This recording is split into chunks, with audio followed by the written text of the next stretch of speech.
Hey guys, 3 hal ini gue mau ngingetin yang sangat penting. Kalau lu bilang lu jalan sama Tuhan, lu gak mungkin jauh dari 3 hal ini. Yang pertama, firman Tuhan.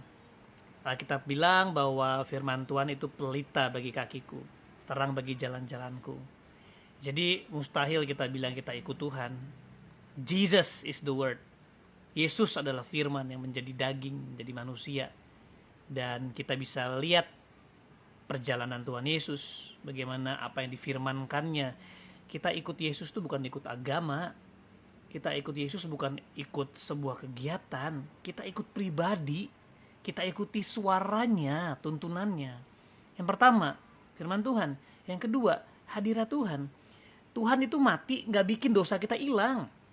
Yesus mati untuk membuat kuasa dosa mati, dan kita punya hidup yang baru yang diinvestasikan di dalam kita melalui Roh Kudus supaya kita bisa ikutin maunya Roh Kudus. Yang tadinya nggak ada Roh Kudus nggak bisa, kita pasti ditaklukkan oleh hukum. Dan ketika kita taat sama hukum, kita nggak akan bisa jadi benar juga. Tetapi ketika kita hidup di dalam Tuhan, Roh Kudus diberikan, kita jadi manusia baru. Di situ kita bisa memiliki cara hidup yang baru. Tapi Alkitab bilang, daging lemah, roh penurut, berdoa dan berjaga-jaga. Jadi, how much you spend to pray? Bukan masalah lama waktunya sih, tapi lu punya kehidupan doa gak sih? Oh iya dong, gue doa di motor, di mobil. Lu sama pacar lu aja punya waktu khusus. Ya, sama bisnis partner aja lu punya waktu khusus. Lu tahu bagaimana bisa berhubungan sama bisnis partner. Masa sama Tuhan jadi sambilan? Ya elah. Tuhan gak boleh jadi sambilan lah. Kalau memang Tuhan segala-galanya, lu dalam keseharian natural, secara natural kita berhubungan sama Tuhan, berdoa, berbicara, bercakap. Tapi lu harus punya waktu khusus sama Tuhan. Di situ lu berdiam diri, cuman mendengar suaranya, lu merenungkan apa yang telah Dia sampaikan melalui firman-Nya, lu lumat itu, lu kunyah itu, dan biarin rohnya Tuhan dalam diri lu, roh lu itu menangkap. Dan di situ lu akan mengalami sebuah perubahan yang lu gak akan sadari. Barang siapa tinggal dalam aku tinggal dalam dia akan berbuah banyak. Barang siapa tinggal dalam aku, dia gak bisa berbuat apa-apa. Apart from me, you can do nothing. Jadi bohong kalau lu bilang lu cinta Tuhan, ikut Tuhan, tapi gak punya gaya hidup intim sama Tuhan, gak punya gaya hidup berdoa sama Tuhan. Yang terakhir adalah keluarga Tuhan.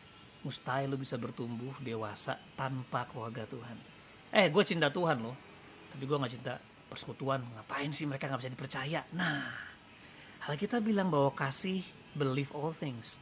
Kasih percaya yang terbaik dari seseorang, termasuk kasih percaya yang terbaik dari gerejanya yang gak sempurna.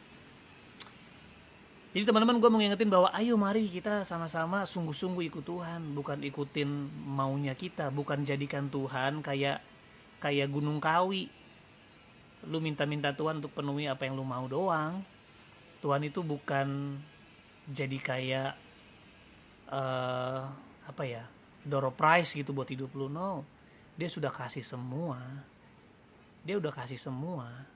Sekarang yang Dia mau adalah supaya lu mengalami semua yang Tuhan sudah kasih itu, yaitu kuasa di dalam Yesus Kristus. Kehidupan yang baru, yang penuh dengan keajaiban, penuh dengan penderitaan, tapi di situ ajaibnya. Lu menderita, lu memilih mengampuni, lu memilih untuk hidup memikul salib, tapi ada keajaiban di situ. Ya, 3 hal ini deh. Firman Tuhan, hadirat Tuhan, keluarga Tuhan. The word of God, the presence of God, family of God. Hidup dalam firman, merenungkan, melakukan, dan juga hidup dalam kebiasaan doa dan keintiman. Dan terakhir hidup dalam persekutuan, dimuridkan. Alright guys, semangat terus ikut Tuhan. Bye.